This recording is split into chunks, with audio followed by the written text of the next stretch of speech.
Hello friends, नमस्कार। स्वागत है आप सभी का आदित्य क्लासेस में। प्रयास बैच की इस सीरीज में हम लोग सिंपल इंटरेस्ट के नेक्स्ट टाइप के क्वेश्चंस को लेकर के आ गए हैं। तो चलिए वीडियो को शुरू करते हैं। सिंपल इंटरेस्ट का अगला टाइप का सवाल,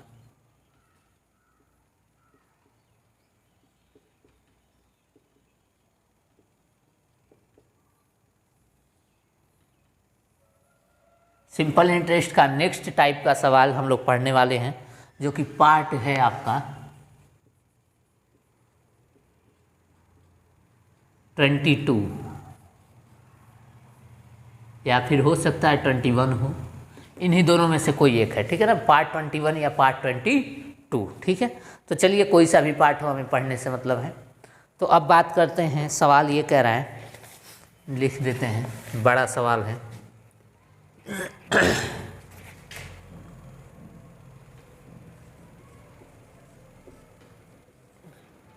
एक व्यक्ति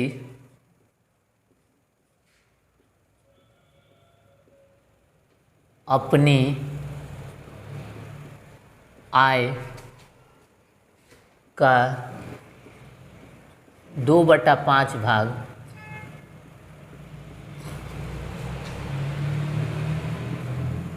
4% वार्षिक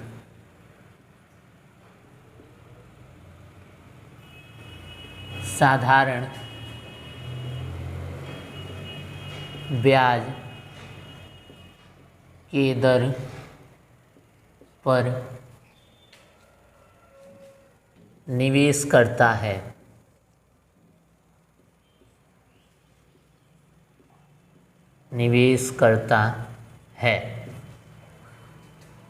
वह अपनी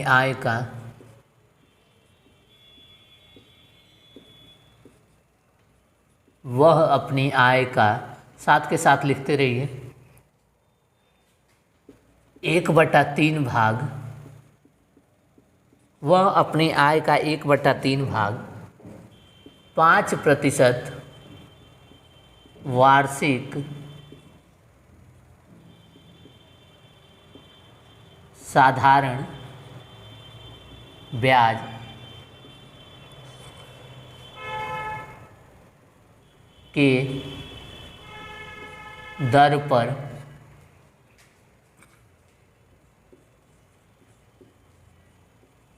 निवेश करता है। वह अपनी आय का 1/3 भाग 5% वार्षिक साधारण ब्याज के दर पर निवेश करता है और शेष आय को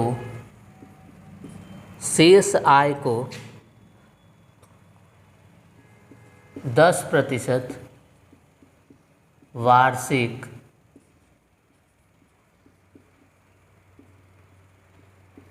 साधारण ब्याज के दर पर निवेश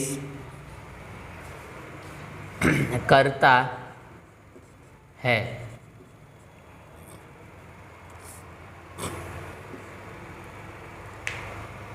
पहला, ब्याज की दर बताएं। ब्याज की दर बताएं।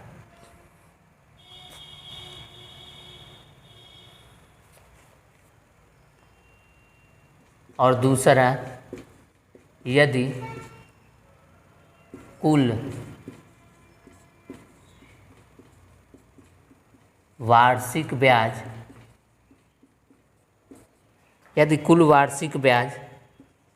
267 रुपया हो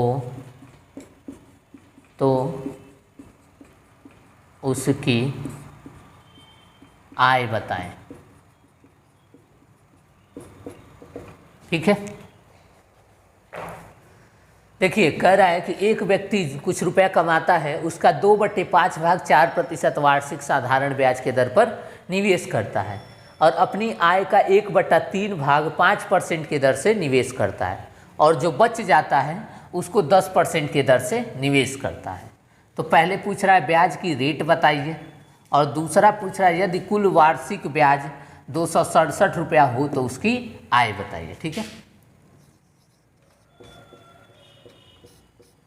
पहले हम क्या करेंगे, देखिए कह रहा है 2/5 भाग और 1/3 भाग, तो हम उसकी आय को मान लेंगे जो 5 से भी कटे और 3 से भी कटे, तो हम उसकी आय को मान लेंगे 5 और 3 का एलसीएम यानी कि 15 यूनिट।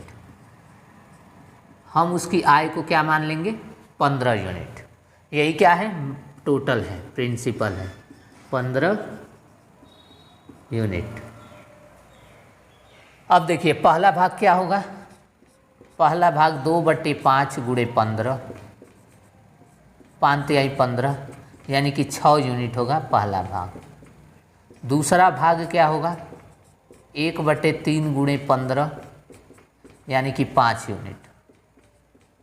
और तीसरा भाग क्या होगा, शेष 6 5 11, टोटल 15 यूनिट पैसा था जो कि 11 यूनिट हो गया, तो बाकी कितना बचा, 4 यूनिट,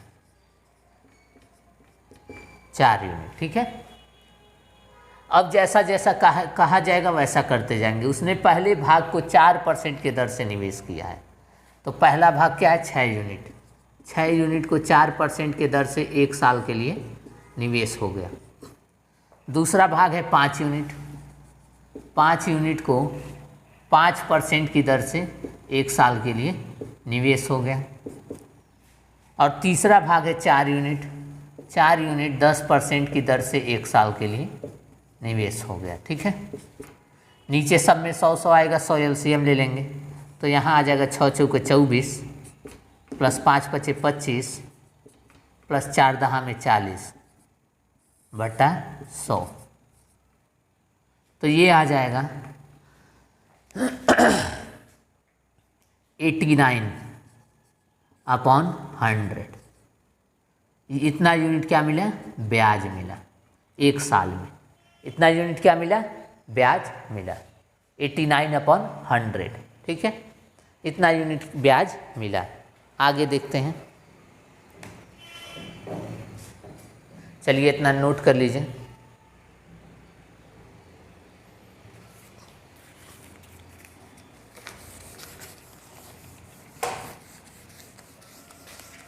हमारा ब्याज निकल के आ गया 89/100 यूनिट।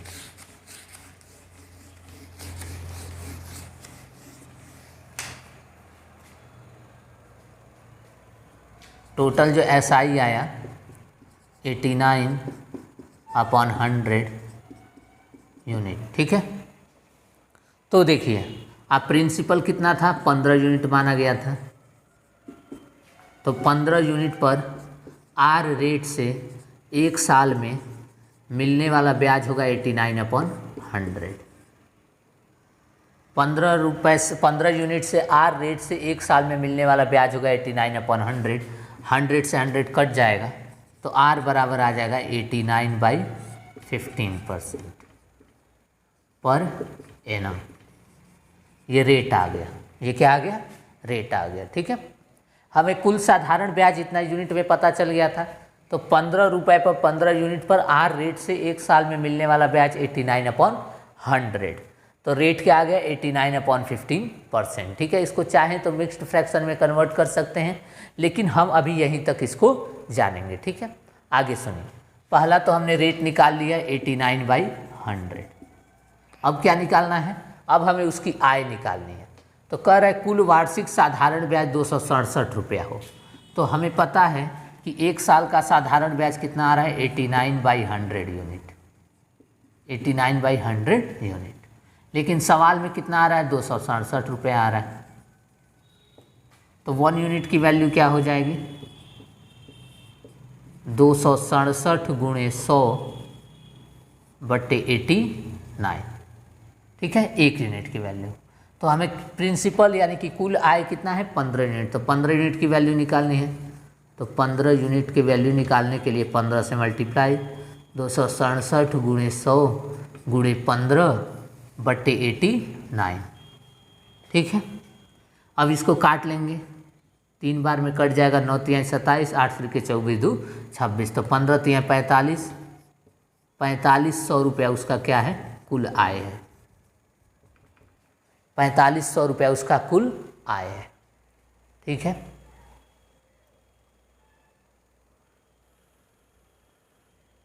देखिए सबसे पहले हम क्या करेंगे, 2/5 और 1/3 का एलसीएम लेंगे जो कि आएगा 15। ठीक है, इसका नीचे वाले डिनोमिनेटर का एलसीएम लेंगे जो कि 15 आएगा। तो हम पूरे उसकी आय को क्या मान लेंगे, 15 यूनिट। तो 15 यूनिट का 2/5 भाग जब निकालेंगे, 15 यूनिट का 2/5 भाग जब निकालेंगे तो वो आ जाएगा 6 यूनिट। फिर 15 यूनिट का 1/3 भाग जब निकालेंगे तो वो आ जाएगा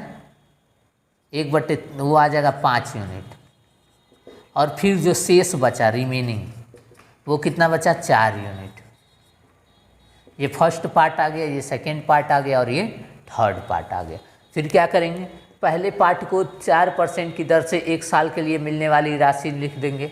फिर दूसरे पार्ट को 5% की दर से 1 साल के लिए मिलने वाली राशि।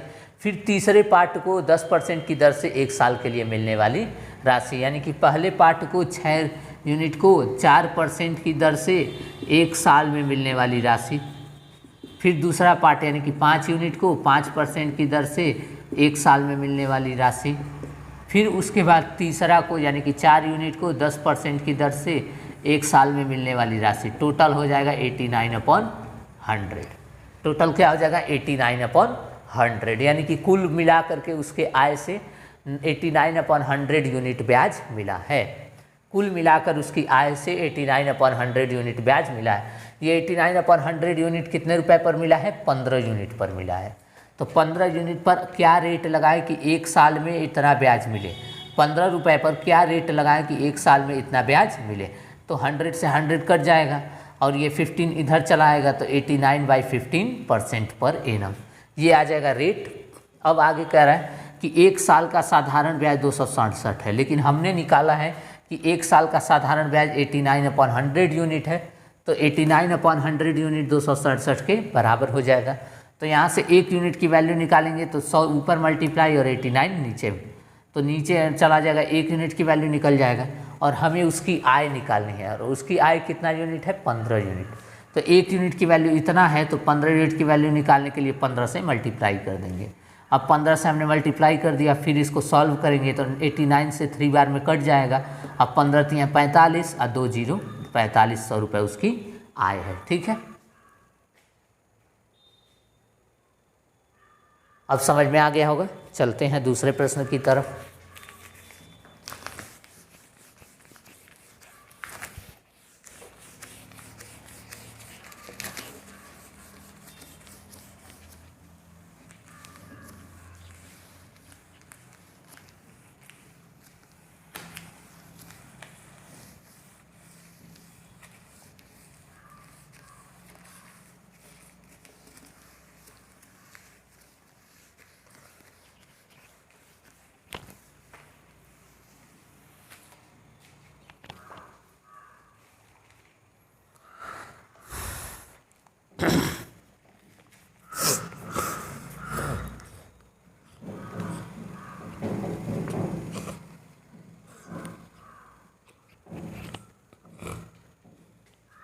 दूसरा सवाल,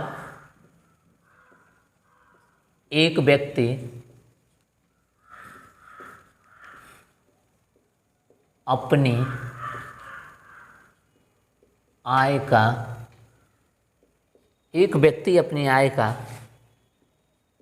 1/3 भाग 7% वार्षिक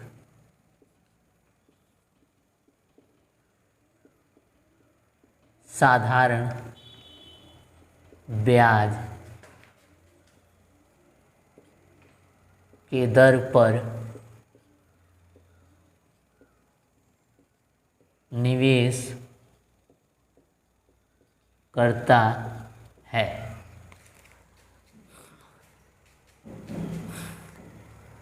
वह अपनी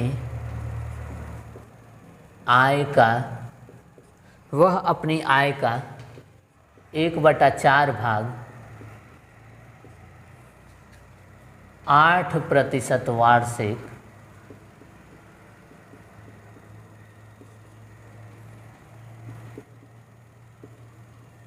साधारण ब्याज के दर पर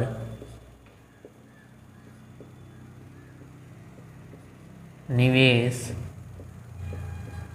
करता है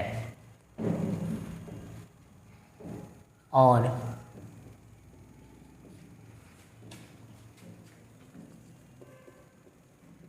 शेष आय को 10% वार्षिक साधारण ब्याज के दर पर निवेश करता है।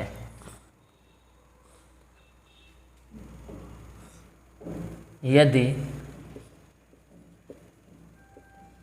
उसका कुल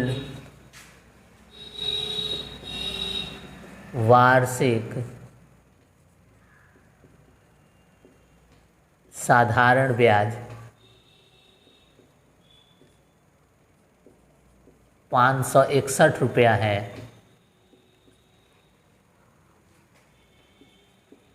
तो उसकी आय क्या है?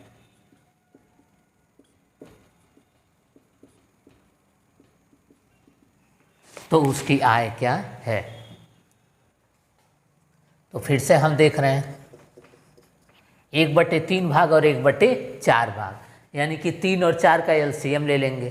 3 और 4 का एलसीएम हो जाएगा 12। तो हम प्रिंसिपल को मान लेंगे, उसकी आय को, उसकी टोटल सैलरी, यानी कि प्रिंसिपल ही मान लेते हैं। प्रिंसिपल को 12 यूनिट, प्रिंसिपल है 12 यूनिट। 3 भागों में निवेश किया है। पहला 1/3 भाग, तो 12 का 1/3 भाग होता है 4 यूनिट। 1/4 भाग होता है 3 यूनिट। 12 का 1/4 भाग 3 यूनिट। और रिमेनिंग कितना बचा? 4 3 7 यूनिट हो गया। टोटल है 12 यूनिट, तो 5 यूनिट और बचा। और तीसरा हिस्सा है 5 यूनिट। ठीक है, आगे देखिए। आगे कह रहा है कि पहले भाग को 7% के दर से निवेश किया गया, दूसरे भाग को 8% के दर से, तीसरे भाग को 10% के दर से। ठीक,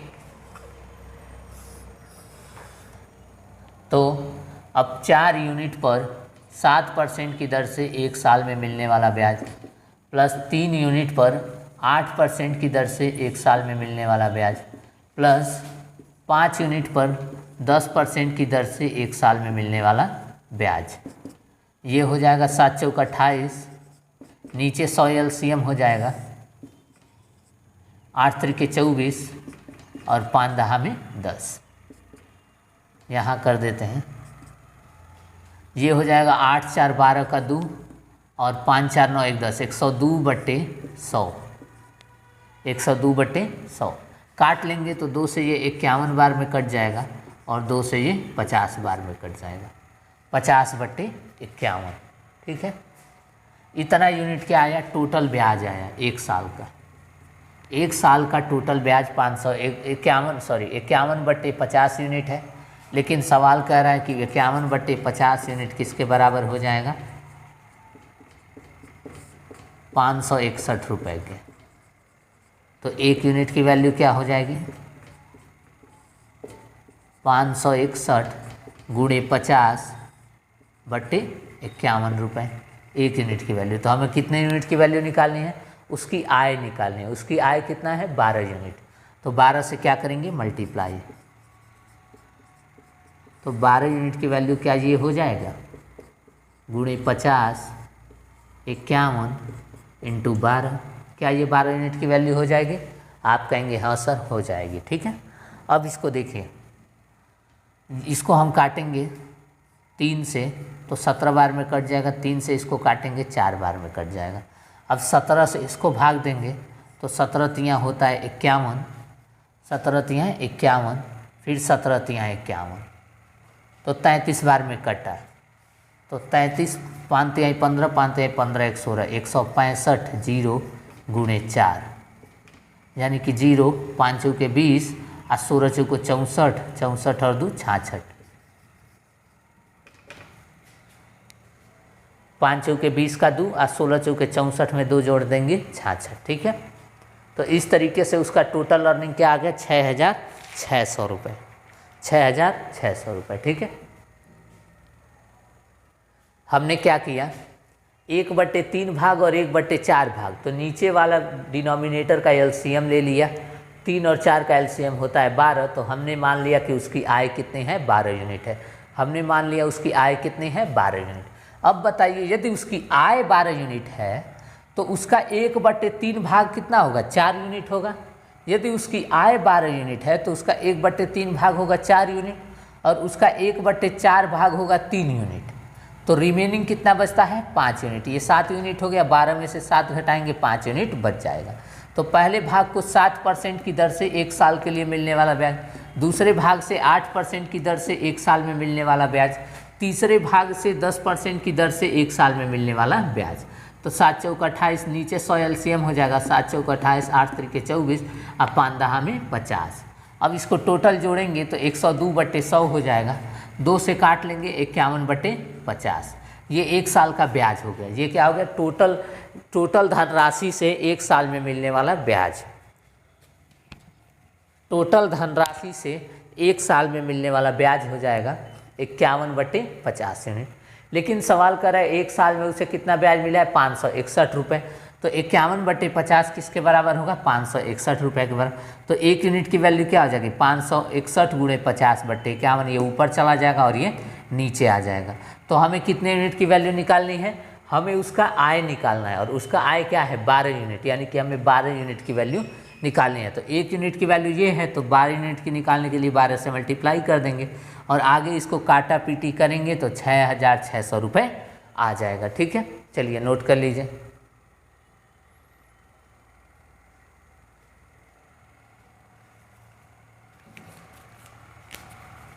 चलिए अब इसका दूसरा तरीका आपको बताते हैं।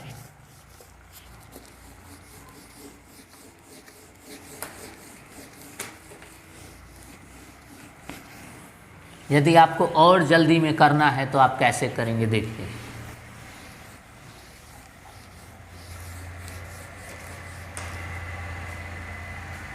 एक बटे 3 भाग को 7% की दर से निवेश किया, प्लस 1/4 भाग को 8% की दर से निवेश किया, और बाकी बचे भाग को 10% की दर से निवेश किया।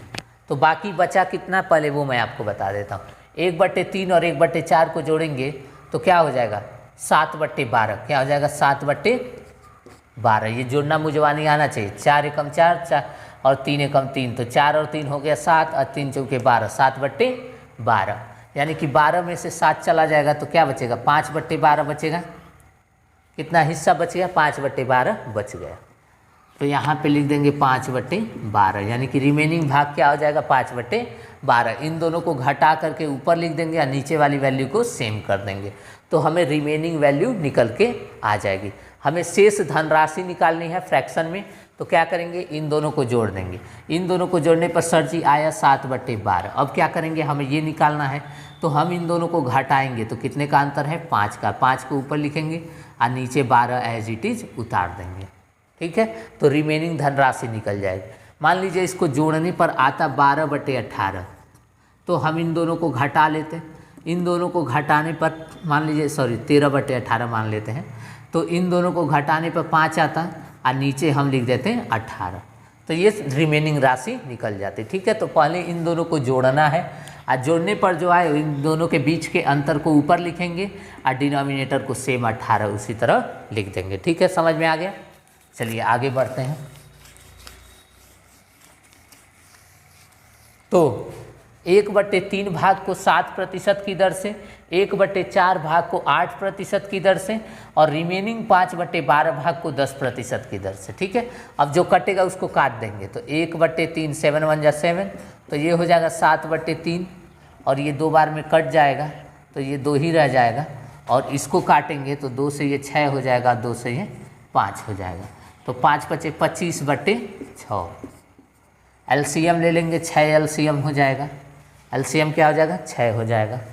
अब इसको इससे डिवाइड सॉल्व करेंगे तो ये 14 ऊपर आ जाएगा, 2 बार में जाएगा, 2 के ऊपर मल्टीप्लाई 14, ये 6 बार में जाएगा, नीचे 1 है कुछ नहीं है तो 6 बार में जाएगा, 6 के ऊपर मल्टीप्लाई 12 प्लस ये 6 से 6 एक बार में जाएगा, ऊपर मल्टीप्लाई 25, तो 14 12 होता है 26, 14 12 26 और 26 और 25 होता है 51, 51/6%, 51/6%। ठीक है, ये क्या आ गया? ये रेट आ गया। ये क्या आ गया? ये आ गया रेट। ठीक है, और यही क्या है? यही 1 साल का ब्याज भी है। यही क्या है? 1 साल का ब्याज भी है। कितने यूनिट पर? यही 1 साल का ब्याज है। तो 51/6% को हम किसके बराबर कर देंगे? 561 के बराबर, 561 रुपये के बराबर कर देंगे। तो फिर इसके बाद 1% की वैल्यू क्या हो जाएगी? 561 × 6/51। 51 ये 3 से काटेंगे तो 3 से ये 2 बार में कटेगा, 3 से 17 बार में कटेगा और 17 से ये 33 बार में कटेगा। तो 1% की वैल्यू हो गई 66 रुपये। तो हमें उसकी आय निकालनी है और उसकी आय कितनी है? 100%। उसकी आय कितनी है? प्रिंसिपल हमेशा क्या होता है? 100% होता है। तो 100% की वैल्यू क्या हो जाएगी? 6600 रुपीज़। आंसर। चाहे आप इस तरीके से करिए या फिर एलसीएम लेके करिए, लेकिन आसान ये पड़ेगा, इसमें एलसीएम भी नहीं लेना है। सिर्फ क्या करना है? जितना भाग इन्वेस्ट किया जाए उसको रेट से मल्टीप्लाई कर देना है, जितना भाग इन्वेस्ट किया जाए उसको रेट से मल्टीप्लाई कर देना है और बचे हुए भाग को भी रेट से मल्टीप्लाई कर देना है। बचा हुआ भाग कैसे निकालेंगे? इन दोनों को जोड़ लेंगे। इन दोनों को जोड़ने पर न्यूमरेटर और डिनोमिनेटर में जो डिफरेंस आएगा उसको ऊपर लिख देंगे और डिनोमिनेटर को सेम 12 उतार देंगे। ठीक है, जैसे इन दोनों को जोड़ने पर 7/12 आया है तो दोनों के बीच का अंतर कितना है? 5 है। 5 को ऊपर लिख देंगे और 12 को एज इट इज़ नीचे उतार देंगे। तो ये क्या आ जाएगा? रिमेनिंग राशि, रिमेनिंग भाग आ जाएगा। ठीक है, उसको 10% के दर से निवेश किया। अब आगे इसको मल्टीप्लाई को पूरा कटेगा तो काट लेंगे, कटेगा तो काट लेंगे। फिर इसको एलसीएम लेकर सॉल्व करेंगे। 51/6%। अगर रेट पूछा है तो यहीं तक छोड़ देंगे और यदि उसने पूरी आय पूछी है तो इसको 51/6% क्या हो जाएगा? 1 साल का ब्याज हो जाएगा। तो 51/6% 1 साल का ब्याज है जो कि 561 के बराबर है। तो 1% किसके बराबर होगा? 561 × 6/51। 51 नीचे आ जाएगा। आगे सॉल्व करेंगे तो 1% की वैल्यू 66 रुपये। तो हमें कितने % की वैल्यू निकालनी है? 100% की। तो 100% की वैल्यू क्या हो जाएगी? 6600। ठीक है, नोट कर लीजिए। चलिए अब एक सवाल आपके लिए दे देते हैं होमवर्क में।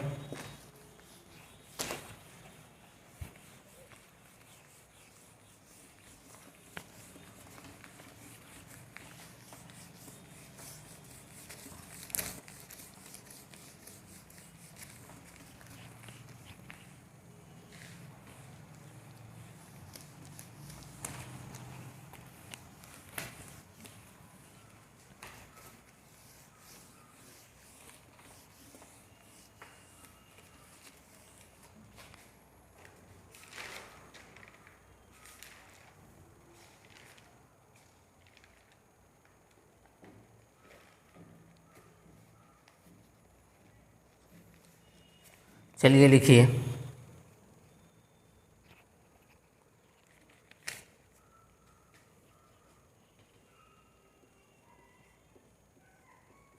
संदीप एक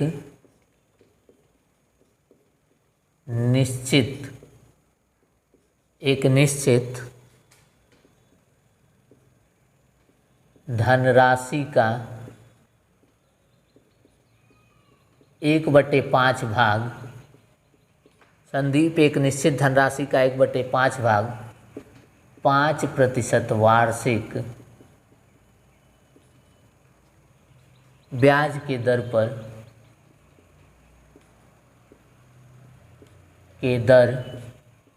पर निवेश करता है।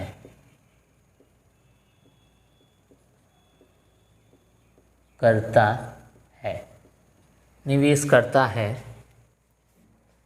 और उसी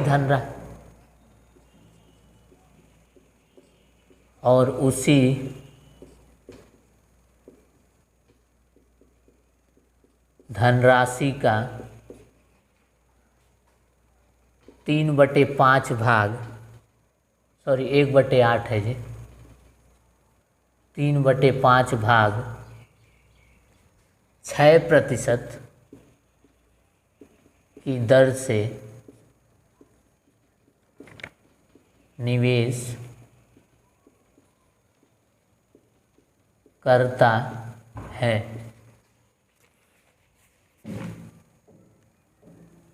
और शेष धनराशि को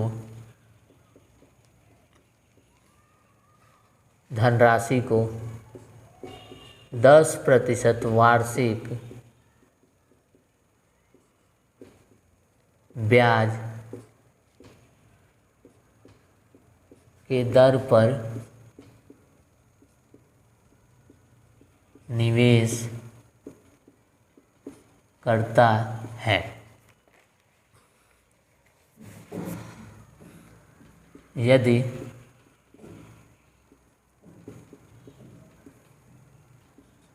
दो वर्ष में